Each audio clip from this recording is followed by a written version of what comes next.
Stacy, good to see you. Good to see you as well. Dr. Robinson, let's just jump right into this. What are some of the common heart diseases that Black men suffer? Oh, can I just point out something? Denise earlier talked to Lieutenant Governor. She talked about about history, and then she talked about COVID. What a lot of people don't know is there's a beginning in our history that we talked about pandemics. Onisimus was an enslaved person owned by Cotton Mathers, and he named him after an enslaved person in the Bible, and it stood for usefulness. And some of those early enslaved people, he actually was able to show them how to prevent smallpox by rubbing pox from someone else on another person. And of course, he didn't get credit for that. So we're in an era where we're questioning a lot of things. I just want to throw that out from a historical perspective. Hey, good. It's always good to hear some history coming from a doctor. Yes. Go ahead. When you talk about cardiovascular disease, there's a whole bunch of different things that we could talk about. High blood pressure, high cholesterol, heart attack, stroke, heart failure, include obesity and diabetes in there because diabetes is just like a cardiac equivalent. But I would say hypertension is one of our biggest issues in our community that can affect a lot of different areas, can affect the brain, can affect the heart, can affect the kidneys, and it's probably our leading cause of congestive heart failure is uncontrolled hypertension. Well, and so you just really described too why heart disease is so prevalent in the Black community. Let me ask you, Dr. Robinson, are there actions that men can take to have healthy hearts or prevent heart disease? I think being proactive with your care, and I like to tell people that we would never go into a store or go somewhere where we didn't like the service, right? You would go somewhere else, and we should demand that same kind of respect and outcome with our health. So if you go to a physician that's not really giving you the information that you need, find another one. It's a little harder to do that nowadays since many of the primary care doctors are backed up and booked up. But 60% or more of the things that we deal with can be modified just by lifestyle changes, right? How we eat, how we exercise, some of those factors. So that's a big component of how we can modify and change our lifestyle by getting out and walking most days of the week. You don't necessarily need a whole bunch of exercise equipment if you can't afford it. And just minimizing a lot of the foods that we know can make us obese and make us more at risk of cardiovascular disease.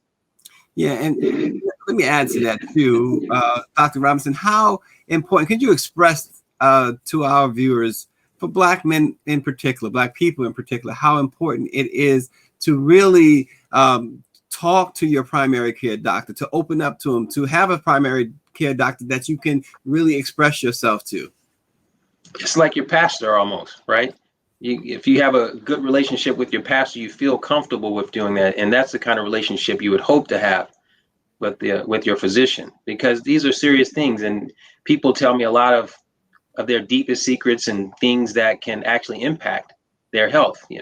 We don't know, if I don't know what kind of stress you're under or other things that's in your environment that's impacting, I can't really look at the whole picture. So it's extremely important.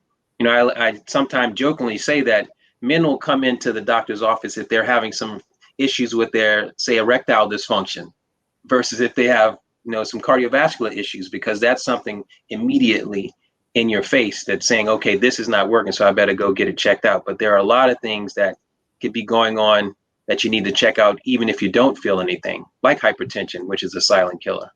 Yeah, Dr. Robinson going below the belt, guys. That's right. You got to. And another quick segue, Dr. Robinson, you know that for centuries, forever, Black people in the medical community just didn't really see eye to eye. We didn't have that trust. If you can briefly talk to us about that aspect of it as well.